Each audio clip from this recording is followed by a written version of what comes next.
everyone, welcome to What You Hear, and this is the first ever video of the channel apart from the advertisement.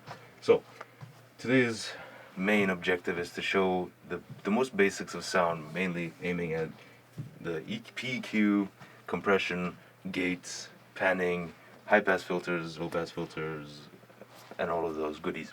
So, I'm here using a stereo channel, meaning that, let's say you want to plug in a MacBook or something, this is going to be your channel. So, parametric equalizer, so that's what PEQ means. On the Qu-32 you're going to see this, however on an analog board or another board it might be slightly different, especially on an analog board it all comes in one strip. I will show that in another video where I'm just going to be featuring analog equipment. We start off with the high pass filter. So the high pass filter is very simple. What it does is basically you can turn it on the touchscreen or you can use the wheels on the left, which I will show in a second. But what the high pass filter does is it cuts off anything behind that purple line you can see over there. Anything behind that line is getting cut. So, and it's a high pass filter, meaning it's filtering all the lows until the highs. Some boards, this board unfortunately does not have it, will have a low pass filter which does the exact same thing, just the other way around. High pass filter is way more useful and it's the most used rather than a low pass filter, which you would use in recording for a studio, for example. Basically, you want to use this on every channel just a little bit, because especially for outputs, as you don't want to have any, some speakers don't even project out of behind that mark over there, so you might as well have a high pass filter to clean out all that junk. Same thing with a low pass filter, you would do that just it's there to clean some junk. If you have any basses that are giving you a hard time in front of house recording, anything like that, cut it off with a high pass filter. Next, so the high pass filter you can see here, to turn it on simply is that you can do that on the touchscreen as well. However, I prefer to use the actual rotaries themselves. It's way more not only effect, but you know that it's on. You can see it. You can be in another screen like routing or something like that, and you know it's on. So that's the high pass filter. So this is your PEQ basically. What it does, this is to either you want to boost your frequencies or you want to lower and kill some frequencies. So you can see on the window, it's really hard to see, like I need to zoom in all the way for it. I'll show a quick screen of it, how it normally looks. You can see the frequencies at the bottom and you can see the decibel level on the side. Some boards have it the other way around, but this is the standard. Let's say you want your lows. So if you go here, it says LF, LM, HM, HF. LF means low frequencies, LM means low mids, HM is high mids, HF is high frequencies. So this first bottom here is gain. The next row is the frequency itself, and then you have the width of the actual band. So let's say I want some extra bass on someone's voice. I would turn it up, the gain. Normally, this, you won't get away with that. That's gonna peak your speakers out. Never go that high. Sometimes, in my opinion, actually, you would only add, you would only boost frequencies on voices whenever you're using music. The song itself should already have its EQ, so you're actually doubling it because that's how it was mastered. So I mean, if you want to add a little bit of bass to add that effect, or some treble or highs and all that, that's completely normal. However, you would never want to excel that, because that's just crazy. You're like triple EQing at that point. Then you have the gain for the low mids, you have the gain for the high mids, and then the higher frequencies gain. Basically, that's what it's gonna do.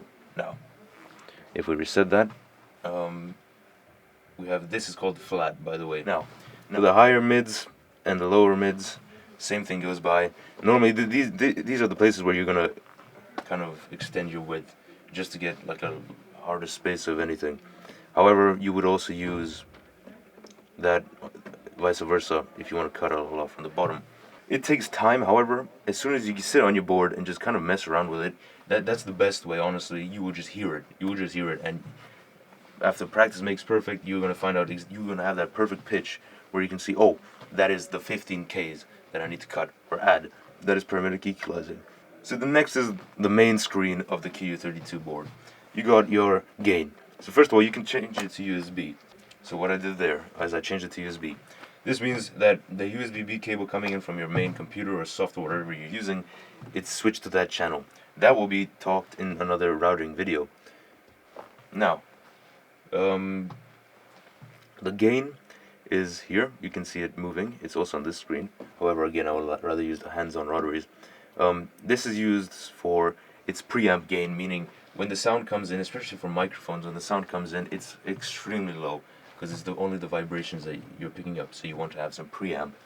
Next, you got your gate. So the gate here, you can see here, is now this is where we get into more complicated sound. Let's say you want anything below negative 40 dB, negative 40.3 dB is going to be cut out, is gone. It needs to go over that in order to be let out. So the gates, whenever you use them, is podiums. It's to prevent feedback. Let's say I drop a mic on stage and I leave it there on. All those frequencies are still coming in. I want to cut that all out, so that's why I would set up a gate. Nothing too high, but nothing too low. Depth, attack, hold, and release. So attack means how fast you want the sound to, how fast you want the gate to attack. So let's say my sound goes under negative 49. How fast do you want it to cut out? Do you want it to literally 90 degrees slice, or do you want it to slowly fade out a bit? So a faster attack means it literally cuts it like hot knife on butter. However, if you want to have a nicer fade, you would go up. As soon as you reach 300 milliseconds, that's kind of a bit too much. Like, obviously, if you're just using it for feedback purposes, then it's better to use it as the high as possible.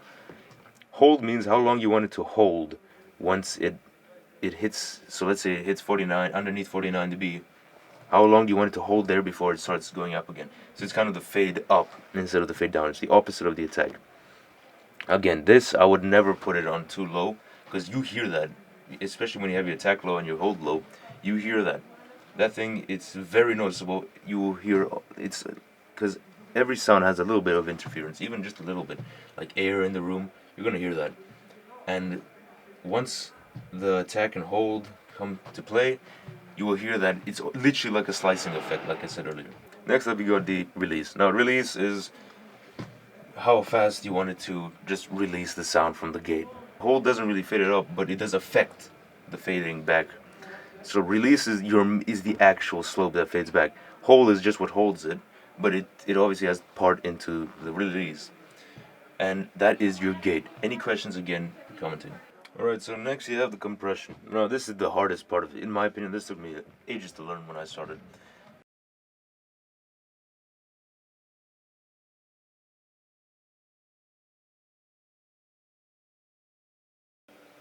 Other than that, the main screen, I'm just going to talk about a few things. So gain is there. This is your normal meter. It shows you when you're peaking or clipping. This is to reverse polarity. I don't know an instance when someone would use this unless you want some effect on your speakers. So instead of it pushing and pulling, it's pulling and pushing. However, I've never used that. Next you have is the delay. For some reason I have a delay. There's so many reasons I can come up with. For one reason on speakers, you want to set up a delay so that all speakers actually match up. Next you have is an FX insert and a ducker setup. A ducker, all it does is basically you can select everything you want here, and it just ducks. So let's say I'm talking to the mic and there's music playing. The music is gonna duck, and then you can choose if you want to have a gang channel or a single channel, meaning if you want to have multiple or just one. Threshold, same as that. When you want the ducker to actually hit, you can choose what channel you want to hit, and then you have your depth of how deep you want it to go, release, how to release it, hold, how long you want to hold it, and attack. This is all to play around, especially with the ducker. This thing you can never actually, you kind of have to do it live because everyone's voice is going to be different, even if you're rehearsing it. So other than that, you can even have an FX insert. What that does is it just it turns it off when you put the ducker setup. However, FX insert, if you want reverb from your FX channels, it will go into there. Now the last thing I'm going to talk about is GEQ.